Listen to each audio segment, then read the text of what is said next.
Steve Ammerman. I'm on the Vision 2040 team. I'm the marketing chair and also on the leadership team. My real job is publisher at the West Central Tribune. My name is Kevin Dietrich. I'm the new executive director here at the United Way. Trevor Hansen. I am the owner of AD Vacuum Center. Julie Ampenson with United Way.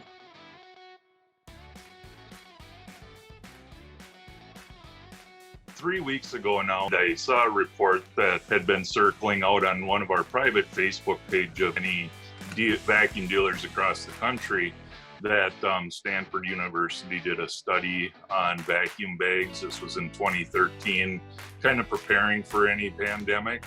And they rated vacuum cleaner HEPA bags as being the second closest thing to N95. So I decided I was going to make some masks and started out with thinking it would just be a couple volunteers and myself, and we'd make a couple thousand masks, but it's just kind of gotten crazy since then, and the number of volunteers have just rolled in, and as well as donations, and so we just continued buying more supplies and making more masks. Now we're up to 60, 80 volunteers and making close to 1,000 masks a day, and planning on doing, I thought it was going to be 25. When I went back and I looked at all the numbers, I've ordered bags to make 32,000. So I guess it'll be 32,000 probably. It's credit to the number of volunteers and the donations we've received. I mean, as I've gotten enough money to, buy more bags, I just go out and order them, and the volunteers just keep coming. And we are experiencing a little bit of a slowdown here in Wilmer. I mean, our volunteers here have been doing this for 2.5 weeks, and they're getting tired, and rightfully so. But I figured it out because I think we have about 30 volunteers here. Well, if we hit 30,000 masks, that's 1,000 masks a piece, and that's crazy.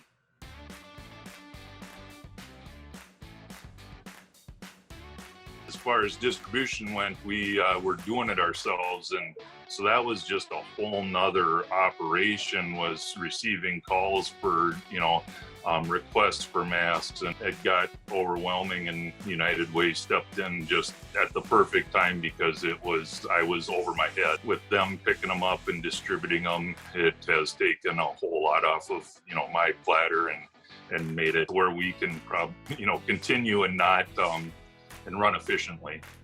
Most everybody knows who the United Way is, and they've got a pretty good name and relationship with folks here in the community. We'd received word from Sarah Carlson over at the Wilmer Area Community Fund that Trevor was making masks and looking for an opportunity to just work on manufacturing and looking for some help. And so with a conversation with Julie, we thought that that's something we definitely could do. So literally, when I come into work in the morning, Julie and the other staff are working at home. I've got this building myself. I stop at his place, pick up 300, 400, 500 masks, sort them out based on our list of needs, and then make sure they get delivered out to whoever requesting it. On behalf of Vision 2040, we were very happy to support your project, Trevor. Part of our mission is to support individuals and businesses to make our communities a better and safer place to live. And we support the doers and the dreamers, and you are definitely fit that category. So thank you so much on behalf of Vision 2040. We have 4 focus areas. Health and wellness is one of those areas, and this fit it to a T. So thank you so much, Trevor, and to the United Way for distribution and all this.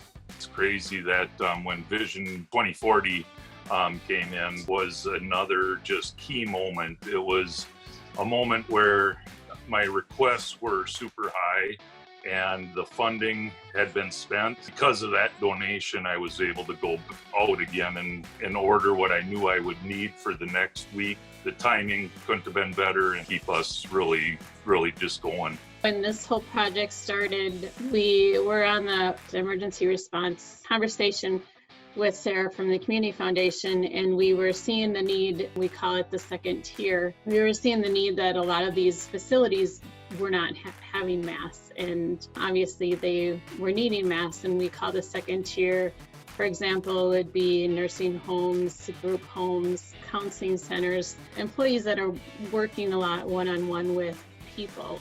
We worked with emergency management, and they were taking on we call them the level 1, the first tier, which would be the hospitals and the clinics. So we discovered, like I said, there was a need for this tier 2. And so we sent out the request. We reached out, Kevin made a bunch of phone calls to this tier 2 facilities, and we discovered there was probably about a need for 1,500 masks. So we started this call on Friday. By Monday, we had these conversations with Trevor. We started getting masks, and by Wednesday, I think we had probably about 1,200 masks into the hands of some of these employees at these facilities. So with the help of Trevor, I mean, we had a lot of these requests fulfilled within days. So it was amazing.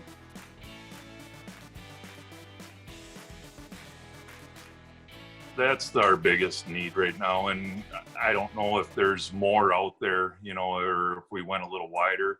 And from the United Way perspective, the fact that Trevor was up and running so quickly really helped us plug a lot of those early holes. Now handmade masks from the community are coming in, and we're going to start to look at who that tier 3 group is: security guards, daycares, things of that nature. Between the two, we'll be able to plug those holes as well. If people are interested in helping, we do have the ability through Joanne to get them elastic, Joanne Fabrics, get elastic or other supplies, and get the masks coming, because we still identified pretty big areas that have needs. So they can contact Trevor, or they can contact United Way. We do have a sign up through our website, or they can call us directly.